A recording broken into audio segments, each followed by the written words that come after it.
I was browsing through vintage photos from the 1893 Chicago World's Fair, nothing serious, just looking around, when something made me freeze in place. It was a nighttime shot. The whole city was lit up. Hundreds of structures, miles of walkways, thousands and thousands of incandescent lights, outlining every architectural detail with perfect accuracy.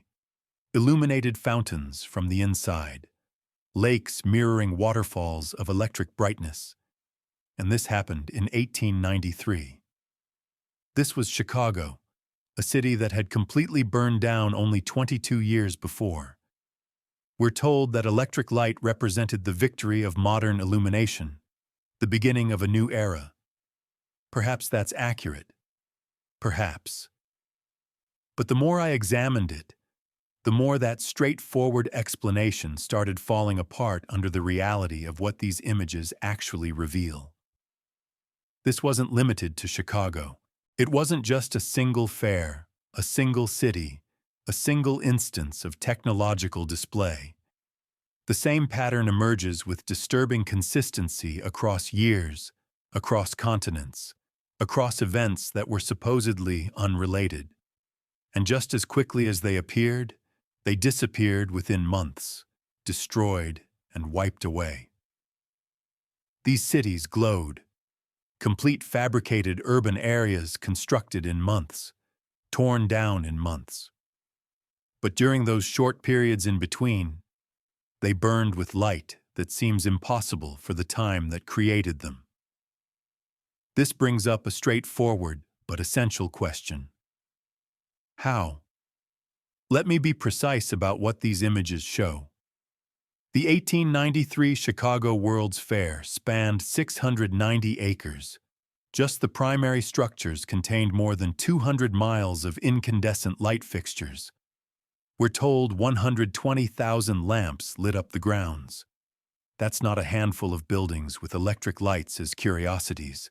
That's complete uniform citywide lighting. In 1893, the 1901 Pan American Exposition in Buffalo had 350,000 lights. The 1904 Louisiana Purchase Exposition in St. Louis featured over 100,000 arc lamps and incandescent bulbs, creating what people called the greatest artificial light display ever undertaken. The 1915 Panama Pacific Exposition in San Francisco used 500,000 colored lights, producing what observers described as a jeweled city visible from ships 60 miles offshore.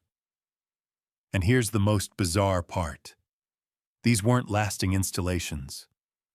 These were temporary exhibitions constructed in 18 months, 20 months, 2 years, then demolished, razed, converted back to empty land or parkland or ruins. But during their existence, they shined like nothing else on the planet. Once you notice it, you can't ignore it.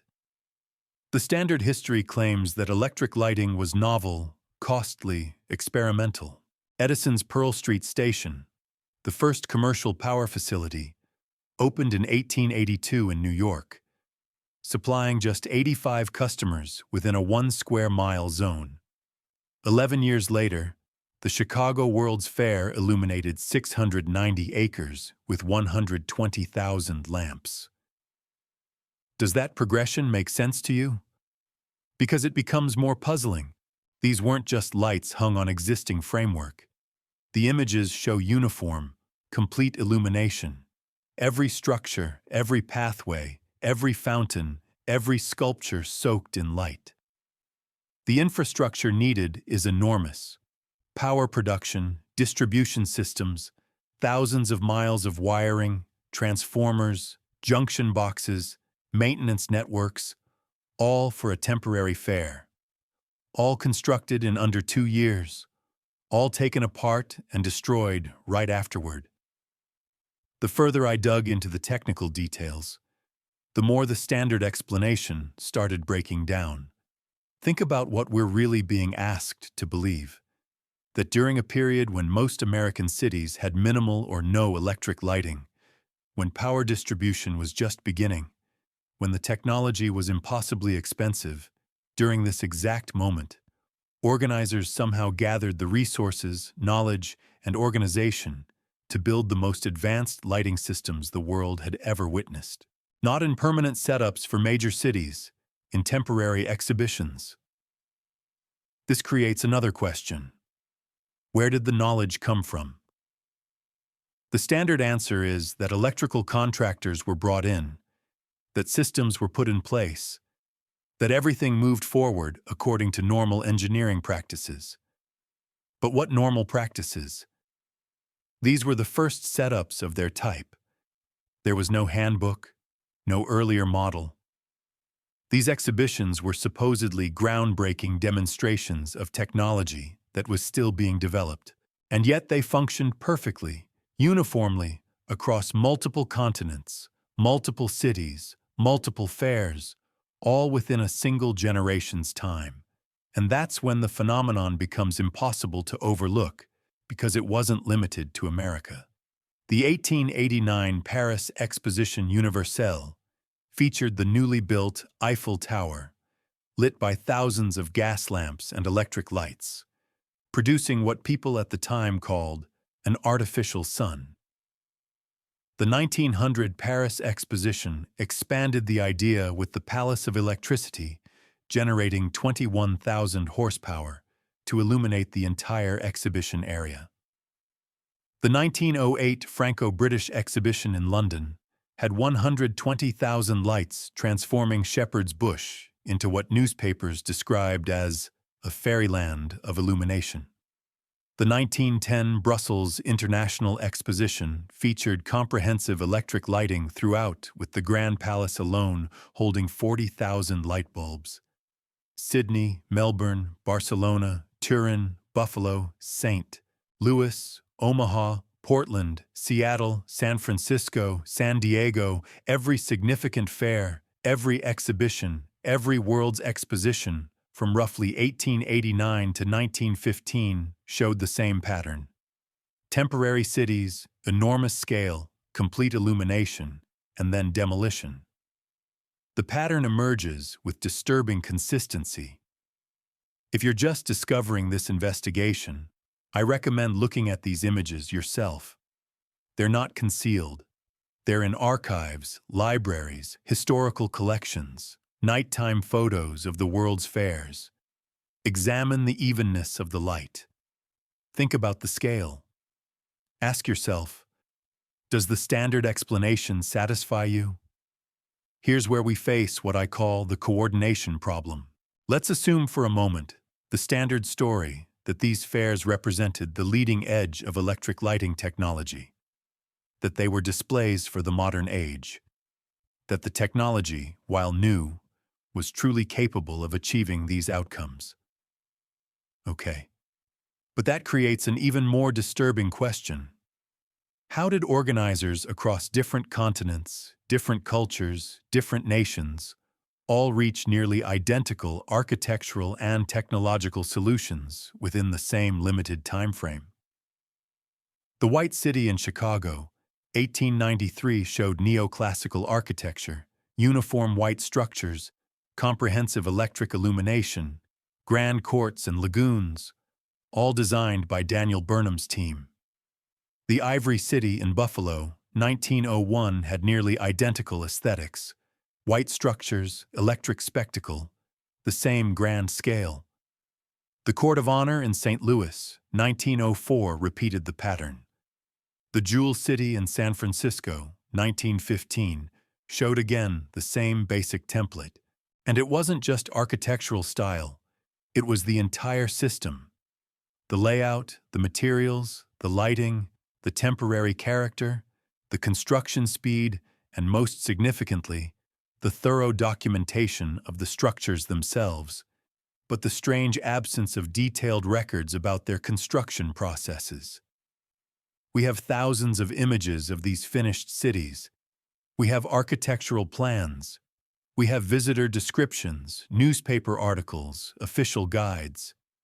But try finding detailed engineering records of how they constructed these power systems.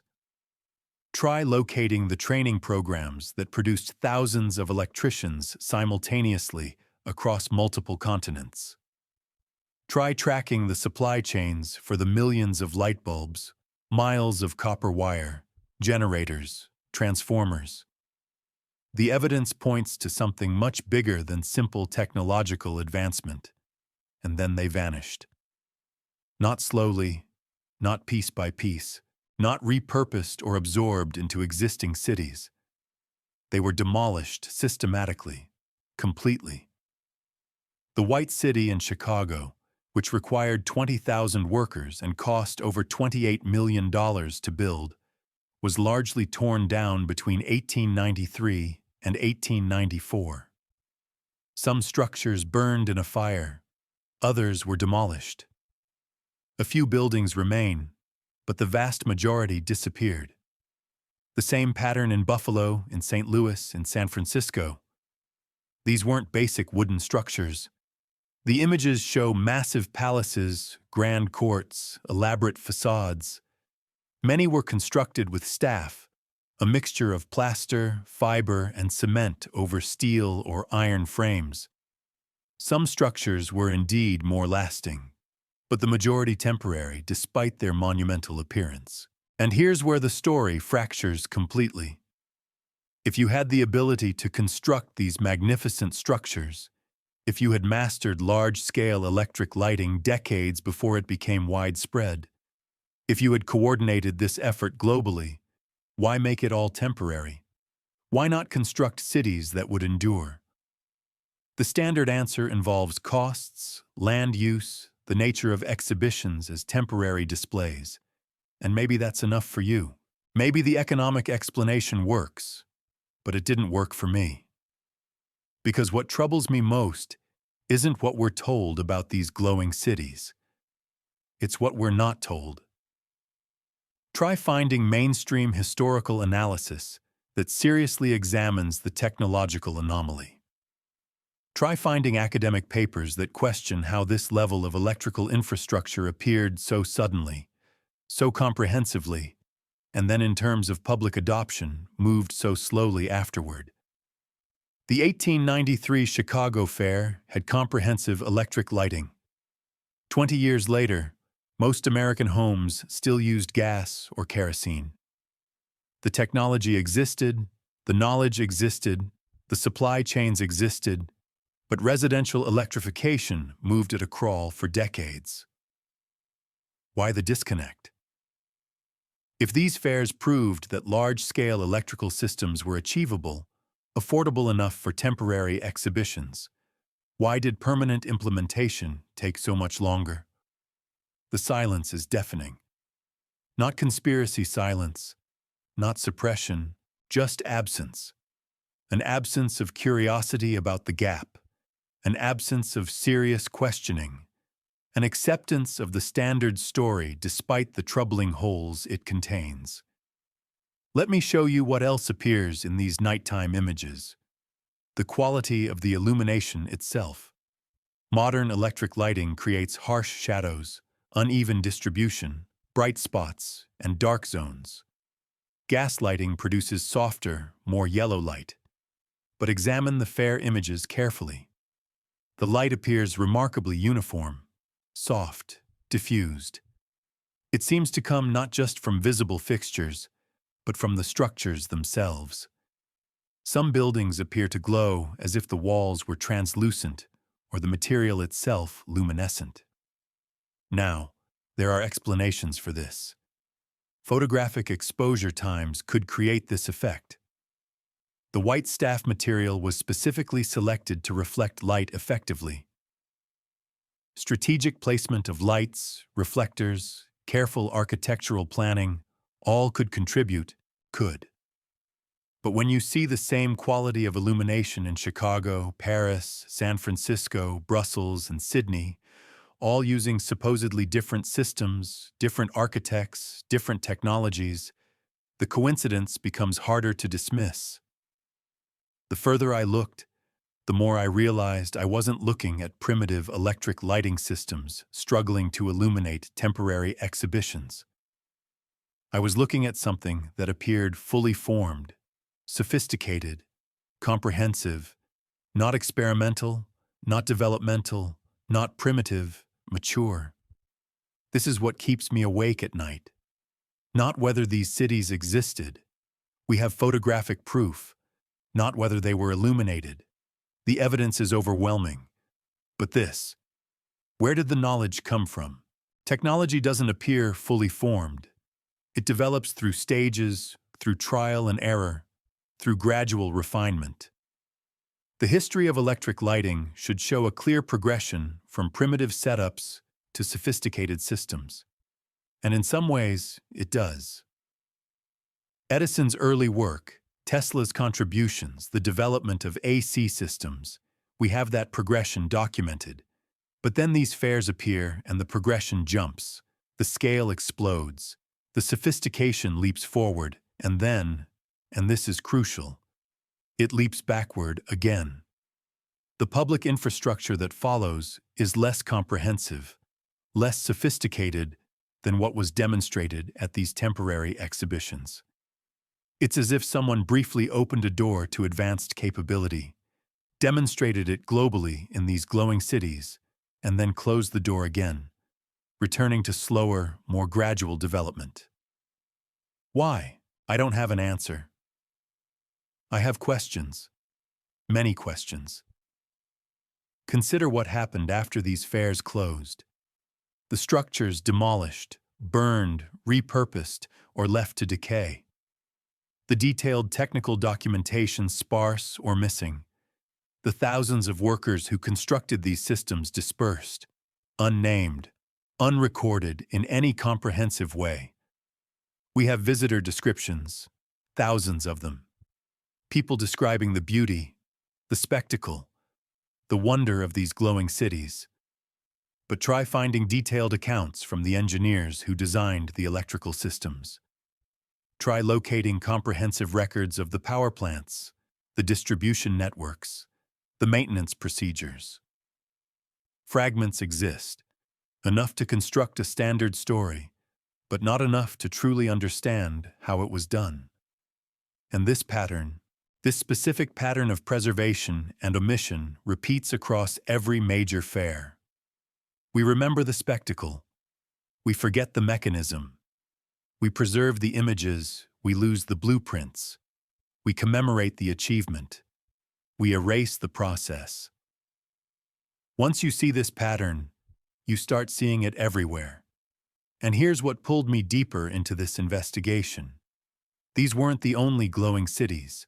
Historical records mention other places, other times where comprehensive illumination appeared in contexts that seem equally strange. Ancient accounts of temples that glowed without fire. Medieval descriptions of cities that blazed with cold light. Renaissance reports of illuminated structures that defied contemporary technology.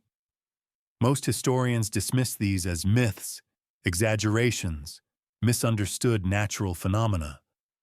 Maybe they're right, but after studying these World's Fair images, after wrestling with the technological gaps, after seeing the pattern of comprehensive illumination followed by systematic erasure, I'm less certain. What if the fairs weren't introducing new technology, but reintroducing old technology?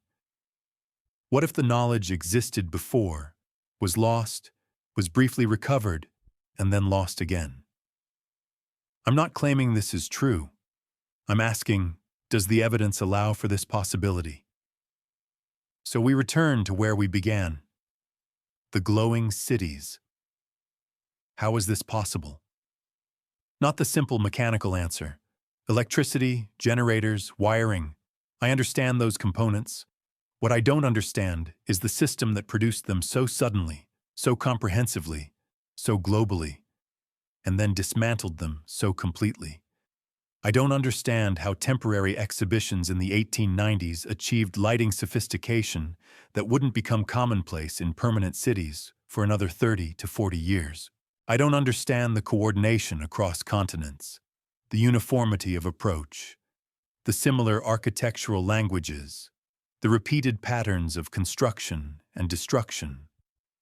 I don't understand the silence, the lack of serious historical inquiry into these gaps, the acceptance of a standard story that leaves so many questions unanswered. And most of all, I don't understand this. If we possessed this capability once, the ability to create comprehensive urban illumination, to construct monumental structures quickly and efficiently, to coordinate globally on massive projects, why don't we possess it now? Or do we? And we simply choose not to use it this way. The nighttime images remain. They're not hidden, not suppressed. They're in archives, available for anyone who wants to look. Images of cities that blazed like jewels, glowed like dreams, illuminated the darkness with an intensity that people at the time found miraculous, and then vanished, leaving only the images and questions. Questions about what we knew and forgot. Questions about what we constructed and destroyed. Questions about the knowledge that briefly surfaced in these glowing cities and then retreated back into shadow. I don't know what these fairs really were. I don't know if they represent lost technology, hidden history, or simply a moment when ambition outpaced economics and these impossible things became briefly, beautifully real. But I know this. The standard explanation that these were simply early demonstrations of electric lighting is incomplete. It doesn't account for the scale, the coordination, the sophistication, or the erasure. Something else was happening in these glowing cities, something we've chosen to forget, or something we've been encouraged not to remember. The images preserve the light, but the knowledge that produced it, that remains in darkness.